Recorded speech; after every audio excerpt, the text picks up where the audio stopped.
Now, as we pivot to segment two, we always like to start with how is the product supply setting up, and just looking at, again, gasoline, jet, distillate, residual.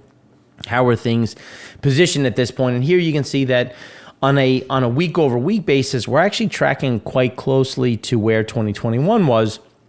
Our view is that that's going to move a bit lower and come back to where we were in 2022. So I'm sorry, the yellow line of 2021. So we're moving that down. The average is still better than where we were in 2020, but right in line with kind of where things are in 2022. And one of the things that we've talked about is that things are going to go a bit sideways. In 22, things got a bit stronger as we got out of October, as we got into November, and you can see things again really kind of slowing down, and that's where we see some of those pressure points as you see this kind of running into, and that's why we do think we're going to match up pretty closely to where 22 was, which was well below the average of 2017 through 2019, or the quote-unquote normal years, and that's how we continue to set up. Last week we had demand at 15.169 million. This week we had a 14.9.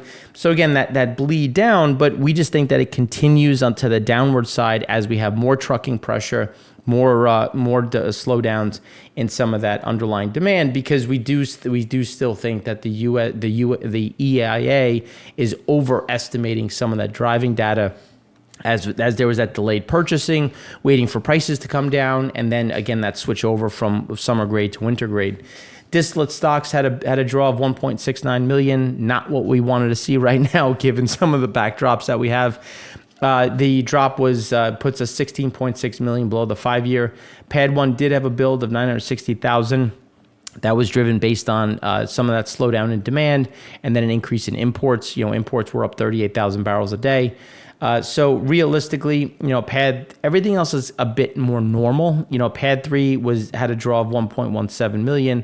That's 3.1 million below the 5-year, but realistically, things are a bit more stable in Pad 3. And as you get a diminishing backdrop in terms of some of those exports, that's where we're going to see some of those builds in general.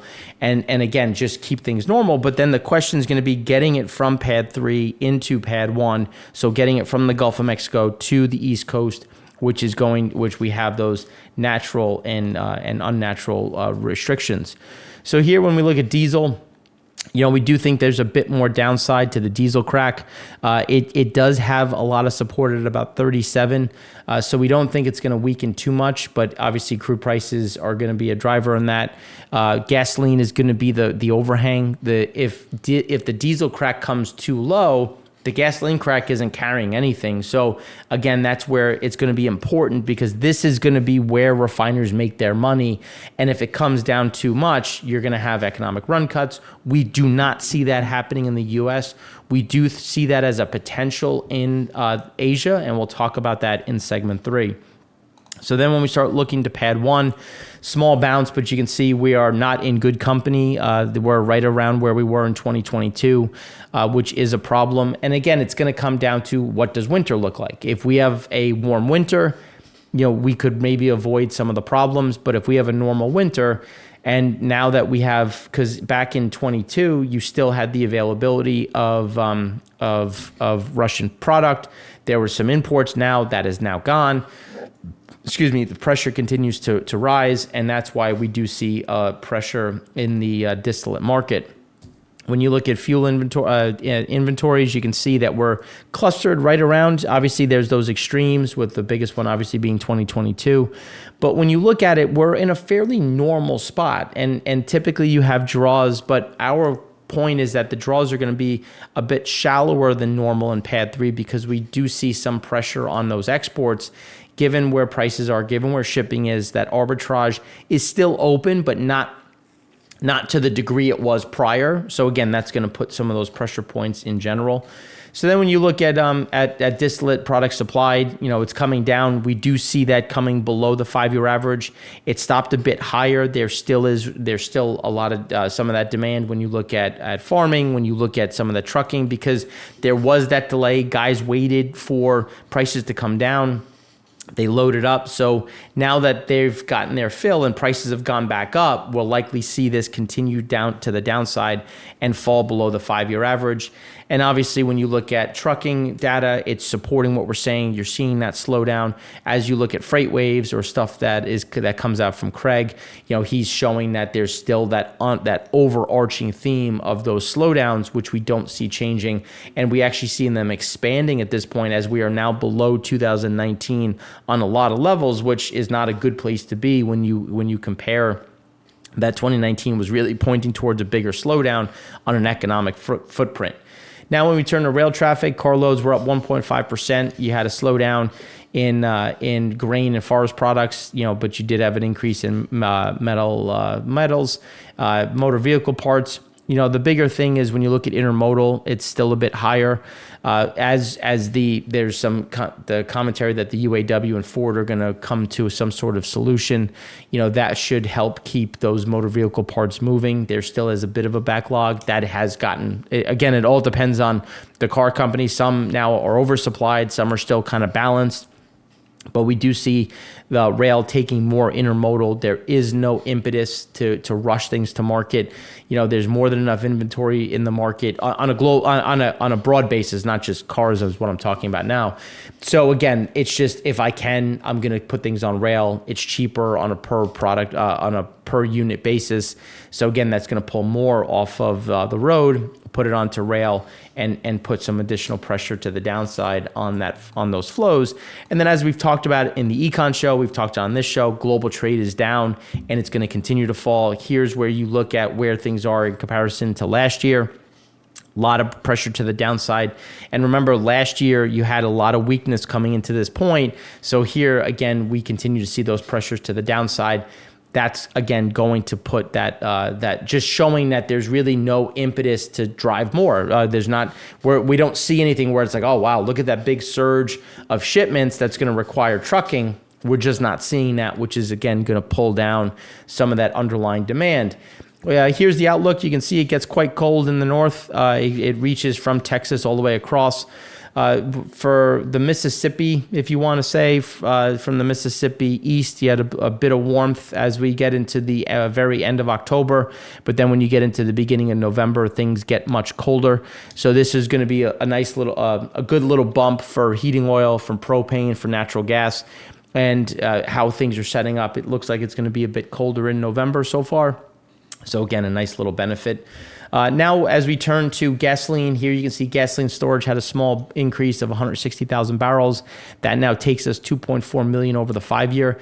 And remember, not that long ago, we were 15 million barrels below the 5-year. And as I've been saying, it's just you're continuing to see those shifts, and those shifts are becoming a bigger problem.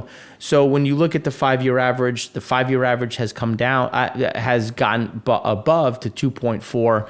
And the 5-year, not that long ago, was 15 million below the 5-year. And what we said is, as we go sideways, we're going to get that natural build, and the comps are going to get easier. So the comps continue to get easier because there's normally some of those draws. And what we're saying is we're not going to get draws. We don't see huge increases either. It's just going to, again, more of that sideways action, which is really not what you want to see. And it's likely going to get worse because we do see driving demand coming down a bit more. And that's going to happen as refiners try to ramp up their distillate production. Because when you crack 1 barrel of diesel, you inherently create 2 barrels of gasoline. And that's going to be those problems. Imports were slightly down 53,000 barrels a day. Still over the 5-year average, and we do see that remaining elevated going forward, just given the amount of gasoline sitting in the market, with Europe still sitting at an all-time high. When you look at the gasoline builds and draws, Pad 1 had a small draw. Everywhere else had some sizable builds, especially Pad 3. Pad 3 is, as we've been saying, we see them struggling to continue to export gasoline given the glut in the global market. So we actually see gasoline builds increasing fairly quickly in Pad 3.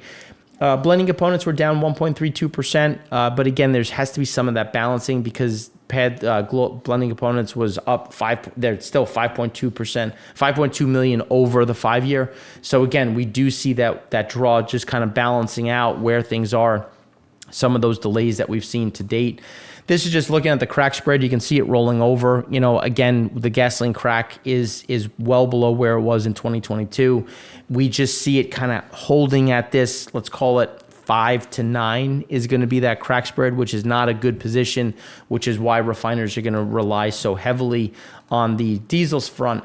When you look at the draw, typically there's draws in blending components at this point, but you can see now are right at where we were in 2018. And we're likely going to take out that high, and we're going to have those seasonally adjusted all-time highs. Again, it's slow petchem, slow driving demand, and again, just more of this being put into the market. Now, when we look at driving, when you look at Asia, ex-China, things are slowing down. Europe continues to slow along their seasonal lines. Well below where we were in 2021. And then in the U.S., where this is a bit delayed, we do see a small drop, but you can see it's getting a little bit better and closer to normal, but we don't see that big surge. If anything, we see a bigger drop in Asia, which is going to create more problems when you look at Asian refining as they build up that gasoline or that light distillate and what they're going to do with it. Now, when you turn to pricing, here you can see gasoline prices continue to fall while diesel prices have actually stabilized and started to go higher. This is that disconnect that we've talked about when we talk about inflation. Diesel is a big piece of PPI, continues to be the problem point. Gasoline is obviously a benefit, but it's still well above where it was going back to 2018. So it's not like the consumer's getting a huge relief. It's just not as high as it was, but it's still very elevated in comparison to how people are normally with it. And again, that's going to impact a lot of that spending and that excess driving, which is why when you look at demand is flatlined. We do see this closer to about 8.7, between 8.6, 8.7 million barrels a day.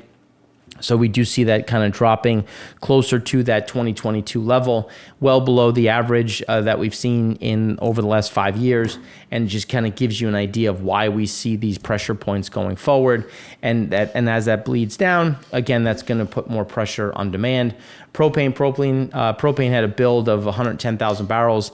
You can see seasonally adjusted all-time highs, and realistically, we're coming into an all-time high period without even talking about seasonally adjusted, which again is going to put more pressure on pricing and support our exports. So now when you look at jet demand had a nice bounce. As we said last time, it was too low.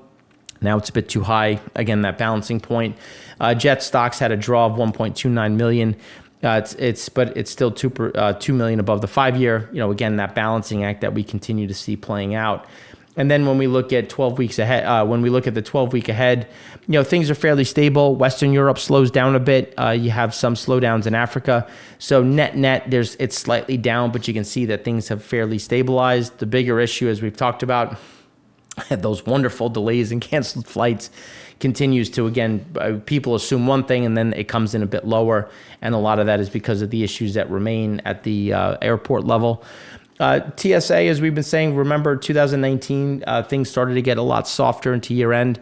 So as we were saying the last couple of months, is that things were going to get a bit better. It was going to track it pretty closely. And then we did expect things getting a bit better versus 2019 in the U.S. That continues.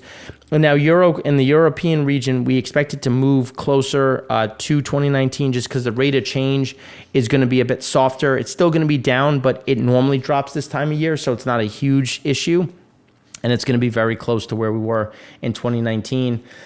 Eating out has come down. Globally speaking, we're down about 4%. That's something that we do expect to get a bit worse. Remember, when people look to save money, eating out is one of the first places. So again, that's where we look at spending trends, how things are shaping up, and that is why we do see that pressure to the downside. That's what we have for you in this segment. In the next segment, we're going to go deeper into what's happening abroad, where's the physical market, and how do we see things shaping up over the next few weeks.